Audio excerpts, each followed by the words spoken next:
Hi, and welcome to another episode of At the Table. We're here at J. Red & Co. over at Vaughan and Main in Brampton. And today we're talking to Sheffanessea Brown and Mara Clarke.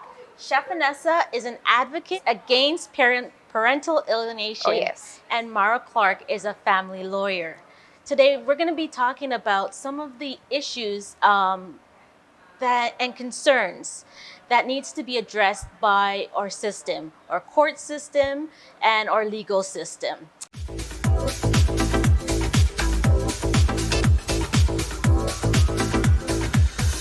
All right, Sheffanessea, how did you tell us about how you got involved in parental alienation? Before I used to say I'm suffering from parental alienation, but now I'm an advocate against parental alienation. I'm no longer a victim, because when you're a victim, people see you as being weak.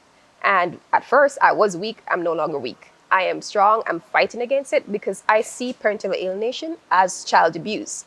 So what is parental alienation, though? So parental alienation is a deliberate and sustained effort to actually damage and eliminate a child's loving feelings towards a parent. So basically, one parent is teaching the child to hate the other parent. So there's times, say for instance, they go to a divorce, right? And the mom is angry that the father asked for divorce. So whenever, say for instance, they have 50-50 custody and the child should go to the father's house, the mom trained the child to hurt the father. Let's say, when you go by your father, spit in his face. When you go by your father, lie that you got stale food. Come home sick that I can. So it's actually teaching the child how to lie. Okay? And when they go to when the child go to the father's house, and the child's father is wondering, why is the child so evil and abusive towards me? But that child is actually being trained to hate the other parents. And I think to me, it's a crime. Is it really a crime, Mara? So, in terms of the criminal code, I don't think parental alienation is listed in the criminal code of Canada as a crime. However, in terms of civil law and family law, in the context of the best interests of the child, that is the paramount standard in family law. So when they're looking at, say, a custody or access or what should be done towards how a child should be treated, what the relationship should look like, the paramount consideration, the top consideration for the court is the best interest of the child. And principles about maximum contact with both parents are both in the statute and in case law. So when you say principle of contact, maximum contact. Principles of maximum contact, what does that mean? It means that a child is created by two parents. True.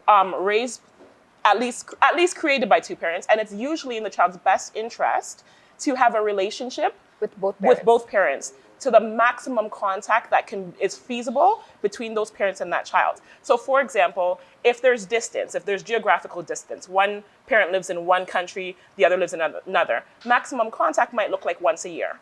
However, if the parents live in the same neighborhood, all other things set aside, maximum contact could be, every other day or every day. So there's the base sort of level of the courts is this best interest. And so no matter what happens between the parties' relationship, the parents' relationship, it's good for kids to have relationships with both their parents. Exactly. I believe that equal parenting is the best child support.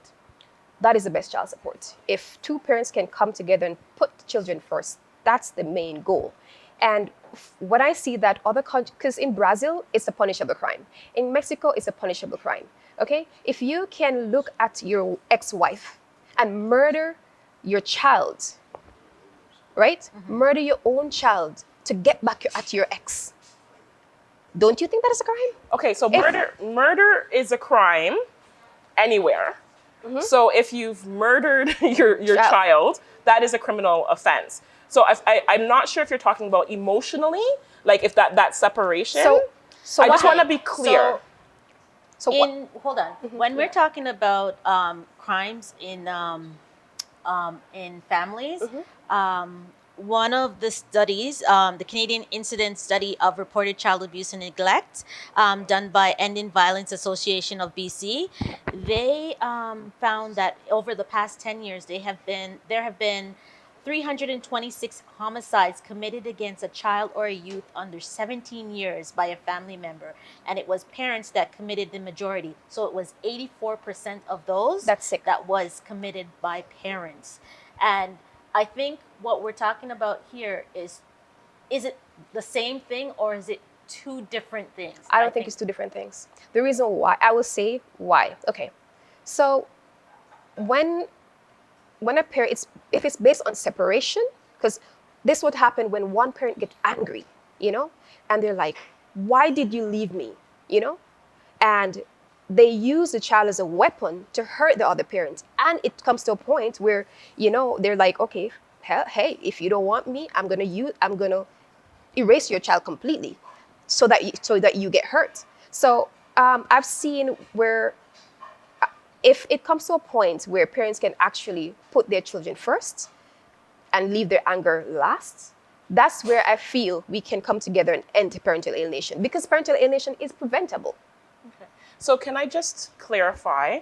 So I think there's a distinction between what's being spoken about there, like murder, child abuse, physically harming the child, which is a crime under the Criminal Code of Canada, and something different, which we're talking about in terms of parental alienation, which are actions that may not be physical. You're not beating the child because they're going to the other party. You're saying things. So the impact is that the impact to the parent that's suffering the alienation may be the same, right? Your child is taken from you because of the other parent's actions. But in terms of a criminal code offense, it's a little bit different. So I just want some clarity around that. So one of the things that, because I've been doing a lot of research on this topic, and it's come up time and time again. Every time they talk about parental alienation, the topic of abuse comes into it. And then the topic from abuse always, in all the statistics and studies that I'm reading about, always escalates into violence in some way, somehow. Exactly. So are you saying it's still being treated separately? So parental alienation, as it's dealt with in the courts, the courts will be looking at the behavior. There's no sort of set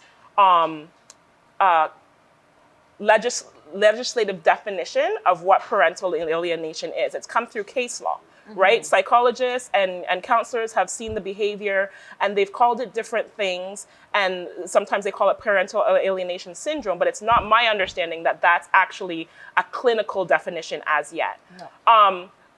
So if I had a client that came to me and they were expressing these concerns about parental alienation, what I would be looking at is, okay, well, let's bring an application to a court with jurisdiction to get an order in place that allows us to negate some of the impact. And if it continues, if the behavior continues, or if it escalates, then we can ask the court for things like an assessment. We can ask the court even for orders for counseling for the child.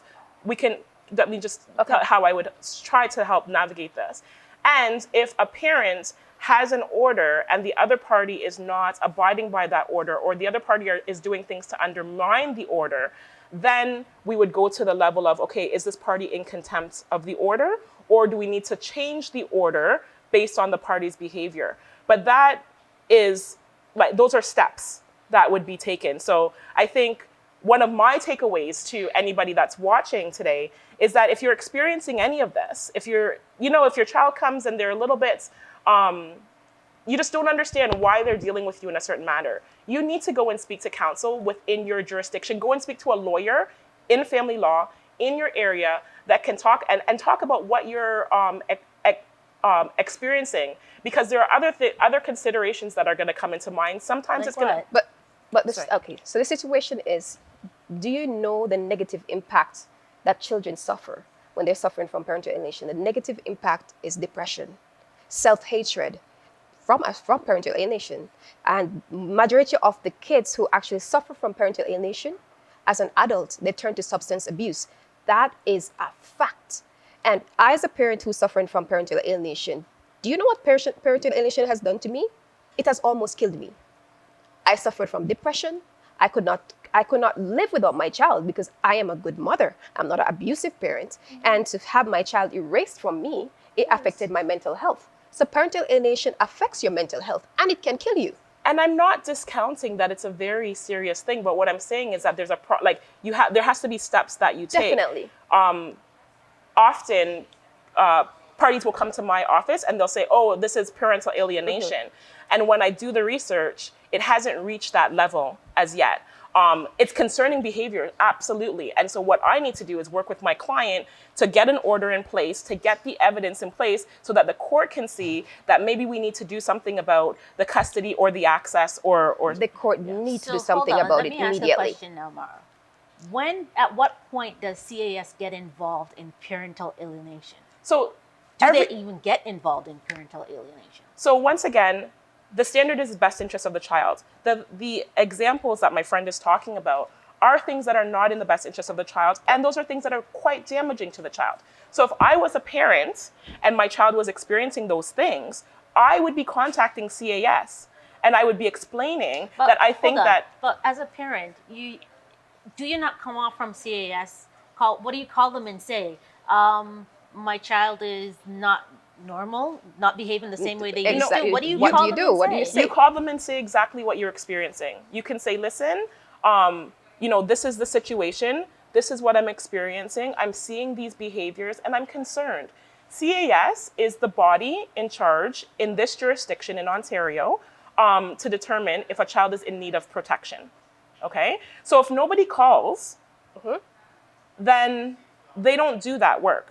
If you call, they might investigate and they might say, no, we've closed the file. We haven't met that sort of threshold.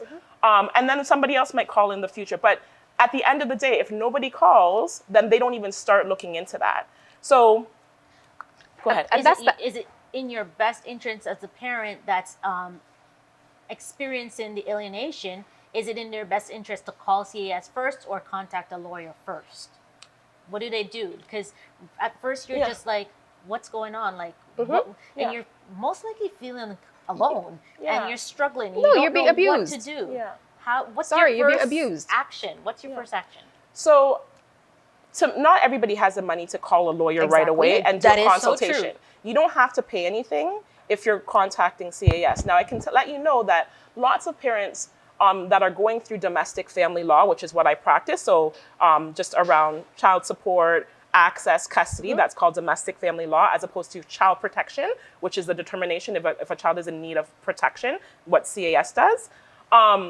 Lots of parents, because they don't want to facilitate access, they will call and they will make false allegations. But what I'm saying is that you should never, because some people do it, if you have valid concerns, who else is going to protect your child? So you, just give me 1 second. Yeah. So yes, you do have, and maybe it's just to call them and say, this is what I'm experiencing. I don't know what to do, but I know that this is what you guys do. So I'm letting you know. Okay, so hold on, Sheffanessea. My thing is, I'm sure you're aware, in the Black community, and I'm just speaking from the Black community, they have the highest fear of CAS. So how do you encourage somebody who is in such fear of CAS to call them to say they're going to help you and support you? How do you do that? Absolutely, and I'm not going to say the fear is not unfounded, because when you look at the stats, we have an overrepresentation of Black families with children that are involved with CAS, right?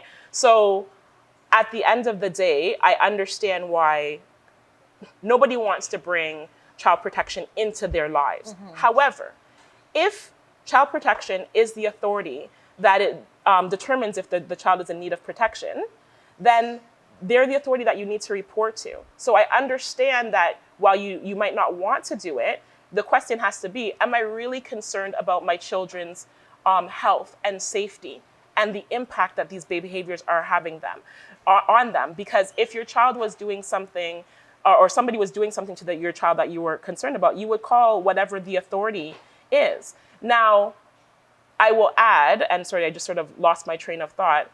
I will add that there's a duty to report. And you don't have to call in and say, like, oh, I'm telling you this, and this is, I'm making the diagnosis. You can just say, this is what's concerning me. often when I go into court, if I have a client and the other party is saying, oh, well, I withheld access because that person is a bad person and I'm concerned about their safety, the first thing that the court asks me, the judge asks them, is have you contacted CAS? And when they haven't contacted CAS, they say, in some cases, like, why not? And really the underlying question is, well, are your concerns actually concerns, or is it just something for you to withhold access? Okay, so you guys are talking about CES, but parental alienation is way bigger because you have parental abduction. What about parents? Just imagine you just ask for a divorce, right? And your ex is mad because you asked for a divorce. You're asking for a divorce because you want to just get away.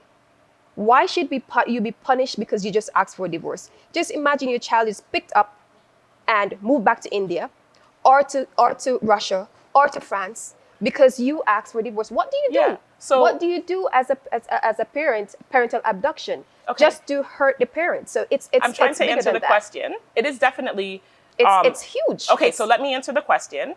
So a court will not grant a divorce if the child-related issues are not resolved. Now, you're saying that you've asked for the divorce. So what I would do is, before I'm ready to ask for the divorce, I would speak to a lawyer and I would make sure that we have those, think about what orders do we need to have in place. So with your own husband, you're not supposed to say to him, hey, I want a divorce. Listen, I'm not telling you what to do in your personal life, but what I'm saying is that these are the steps that I would take to ensure that there are things in place. We have a Hague Convention that protects, that helps us to get children returned. There are specific orders that you can put in your agreement in terms of making it police enforceable, or specific disclosure that you would need that would make it easier to retrieve a child if the child is brought away. I know that we're short on time, I know this is a very engaging topic, and we can go on for hours with this topic. However, we're out of time. Okay.